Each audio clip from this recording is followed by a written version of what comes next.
Assalamualaikum warahmatullahi wabarakatuh. Alhamdulillahirabbil alamin wa bihi nasta'in wa ala umuri dunya waddin wa ala alihi washabbihi ajmain amma ba'du. Pertama-tama dan yang paling utama, marilah kita panjatkan puji syukur kehadirat Allah Subhanahu wa taala.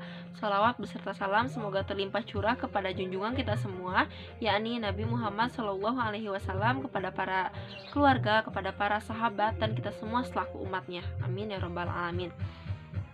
Sebelum mengawali kegiatan hari ini, marilah kita ucapkan basmalah bersama-sama. Bismillahirrohmanirrohim. Sebelumnya, di sini saya bersama rekan saya akan mempresentasikan sebuah materi yang berjudul Wewenang, Hak, dan Pendelegasian Wewenang. Perkenalkan terlebih dahulu anggota kelompok kami. Yang pertama ada Siti Nur Aini dengan NIM 2130821002, Nida Hopia dengan NIM 2130821006, dan yang terakhir ada Cindy Arizona dengan NIM 2130821009. Nah, sebelum kita membahas ke materi inti, kita harus ketahui dulu apa itu wewenang. Wewenang atau biasa disebut dengan authority merupakan dasar untuk bertindak, berbuat, dan melakukan kegiatan aktivitas dalam suatu perusahaan. Tanpa wewenang, manusia dalam perusahaan tidak dapat berbuat apa-apa. Dalam authority selalu terdapat power and right, tetapi dalam power belum tentu terdapat authority and right. Manusia merupakan unsur terpenting dalam manajemen, karena tujuan manajemen dan proses manajemen ditetapkan oleh manusia. Setiap kegiatan untuk mencapai tujuan itu harus dengan bantuan tenaga kerja manusia, dan tujuan itu pun untuk memenuhi kepuasan dan kebutuhan manusia. Nah, untuk materi yang selanjutnya itu ada jenis-jenis wewenang. Jenis-jenis wewenang itu ada 4, teman-teman. Yang pertama itu ada line authority atau wewenang garis. Yang kedua itu ada staff authority atau wewenang staff. Yang ketiga itu ada functional authority atau wewenang fungsional. Dan yang keempat itu ada personality authority atau wewenang wibawa. Baik, pendelegasian wewenang adalah suatu pelimpahan wewenang yang umumnya diberikan oleh atasan kepada seseorang dengan jabatan di bawahnya. Tindakan ini umumnya dilakukan untuk mempercepat suatu pekerjaan serta agar kegiatan operasional perusahaan berjalan sebagaimana mestinya. Adapun pengertian pendelegasian wewenang menurut para ahli. Yang pertama, menurut Malayu SP Hasibuan, pendelegasian adalah memberikan sebagian pekerjaan atau wewenang oleh delegator kepada delegat untuk dikerjakan atas nama delegator. Yang kedua ada menurut Lois Allen, pendelegasian wewenang adalah proses yang diikuti oleh seseorang manajer dalam pembagian kerja yang dipikukan kepadanya, sehingga ia melakukan bagian kerja itu hanya karena penempatan organisasi yang unik, dapat mengerjakan dengan efektif, sehingga ia dapat memperoleh orang-orang lain untuk membantu pekerjaan yang tidak dapat ia kerjakan. Sifat dan asas pendelegasian wewenang. Wewenang merupakan alat untuk bertindak dan berbuat, sedangkan delegasi wewenang atau delegation of authority merupakan kunci dinamika organisasi. Delegator walaupun telah mendelegasikan sebagian wewenang dan tugas-tugasnya, tetapi pada saat yang bersamaan delegator masih tetap memiliki wewenang tersebut. Hal inilah yang menyebabkan seorang manajer masih tetap berhak untuk memerintah, mengkoordinasi, dan mengintegrasikan semua tugas dalam organisasi. Delegator harus melaksanakan tugas-tugas dan kewajibannya sesuai dengan wewenang yang diterimanya. Jika tidak, delegator berhak menarik kembali wewenang tersebut. Pemimpin efektif dalam kepemimpinannya jika ia mampu dan cakap mendelegasikan wewenang kepada seseorang atau delegat yang tepat, mampu bertanggung jawab atas hasil wewenang yang diterimanya. Dalam pendelegasian wewenang, delegator perlu memperhatikan beberapa asas, yaitu asas pendelegasian wewenang. Yang pertama ada asas kepercayaan.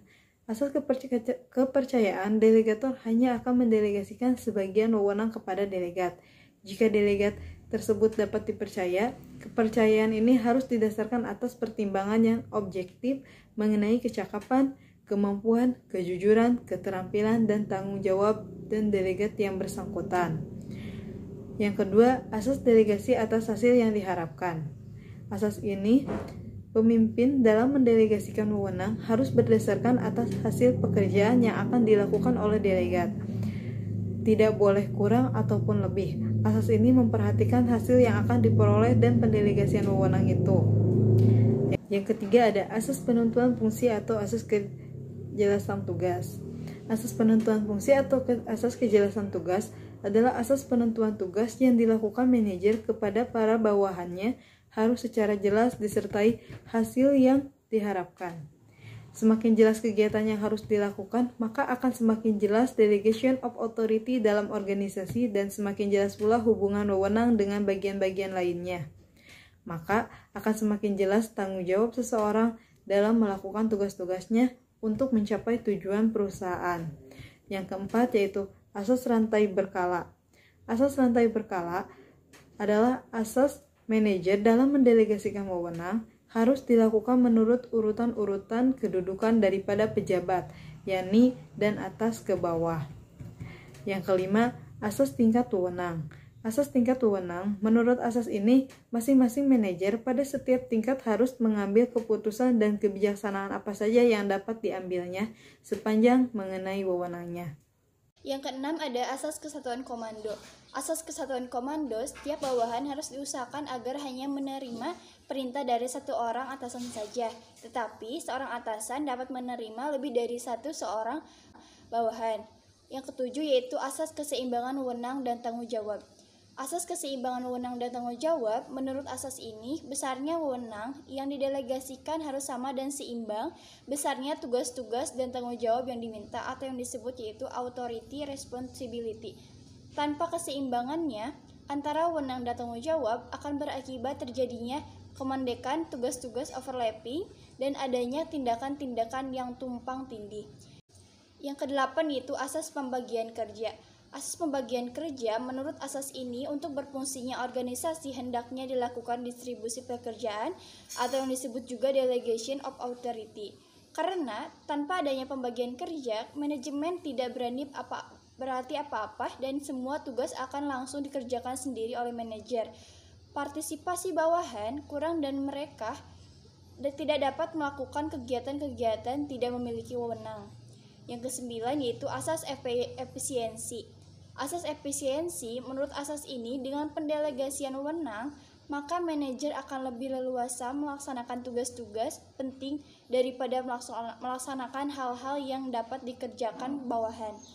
Keuntungan spesialisasi dapat dimanfaatkan dengan baik sehingga manajer dapat memikirkan perkembangan perusahaan. Yang ke-10 yaitu asas kemutlakan tanggung jawab. Asas kemutlakan tanggung jawab ini yaitu bahwa setiap delegat yang menerima wewenang mutlak harus bertanggung jawab kepada delegator ataupun atasan yang mengenai wewenang pekerjaan-pekerjaan yang dilakukannya. Bagian C yaitu seni pendelegasian wewenang atau yang disebut juga the art of delegation authority. The art of the delegation didasarkan pada personal attitude, yaitu sikap pribadi manajer yang melakukan pendelegasian wewenang itu. Personal attitude yang harus dimiliki oleh manajer yaitu yang pertama ada personal receptiveness, yang kedua ada willingness to let go, yang ketiga willingness to let other make mistakes, yang keempat willingness to trust subordinate, yang kelima willingness to establish and enforce broad control. Adapun alasan-alasan pendelegasian, yaitu yang kesatu ada pendelegasian memungkinkan manajer dapat mencapai lebih dari bila mereka mengenai setiap tugas sendiri. Yang kedua, delegasi wewenang dari atasan ke bawahan merupakan proses yang diperlukan agar organisasi dapat berfungsi lebih efisien dan lebih baik. Yang ketiga, delegasi juga memungkinkan manajer memusatkan tenaganya pada tugas-tugas prioritas yang lebih penting. Yang keempat, delegasi memungkinkan bawahan untuk tumbuh dan berkembang, bahkan dapat digunakan sebagai alat untuk belajar dari kesalahan. Nah, untuk materi yang terakhir itu ada pembagian tugas dan tanggung jawab. Definisi pembagian tugas. Setiap organisasi melakukan tugas-tugas yang beragam. Macam dan jenis pekerjaan tergantung pada karakteristik, tingkat kompleksitas, dan besar kecilnya organisasi. Semakin besar dan semakin kompleks sebuah organisasi, semakin banyak dan bervariasi pula jenis pekerjaan yang ada. Seluruh pekerjaan itu tidak dapat dikerjakan hanya oleh satu orang. Definisi organisasi menunjukkan adanya dua atau lebih yang saling bekerja sama untuk mencapai tujuan yang telah dikehendaki bersama. Untuk itu, agar mereka dapat melaksanakan aktivitas kerja dengan baik, maka perlu diadakan pembagian kerja.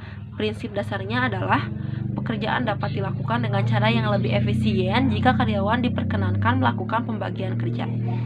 Yang kedua ada tanggung jawab. Tanggung jawab atau biasa disebut dengan responsibility adalah keharusan untuk melakukan semua kewajiban tugas-tugas yang dibebankan kepadanya sebagai akibat dari wewenang yang diterima atau dimilikinya. Setiap wewenang akan menimbulkan hak atau right, tanggung jawab atau responsibility, kewajiban-kewajiban untuk melaksanakan dan mempertanggungjawabkan atau accountability. Tegasnya tanggung jawab tercipta karena penerimaan wewenang. Tanggung jawab harus sama besarnya dengan wewenang yang dimiliki. Pertanggungjawaban hanya diberikan kepada orang atau lembaga yang memberikan atau mendelegasikan wewenang tersebut atau delegat hanya bertanggung jawab kepada delegator. Mungkin hanya itu yang bisa kami sampaikan, kurang lebihnya mohon dimaafkan. Sebelum kita menutup kegiatan hari ini, marilah kita ucapkan alhamdulillah bersama-sama. Alhamdulillahirabbil alamin. Terima kasih atas perhatiannya. Wassalamualaikum warahmatullahi wabarakatuh.